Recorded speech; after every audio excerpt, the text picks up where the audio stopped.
Hey everyone, so this weekend I wanted to pamper my skin, so I went for a DIY face mask. So here are the ingredients. Cocoa powder, this helps make your skin soft and supple so you can feel the plumpness.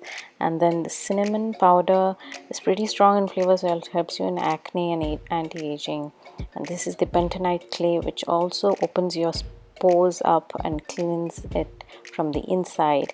And then honey is an all-time favorite. It gives you a nice glow, and I added it to balance it with the clay powder.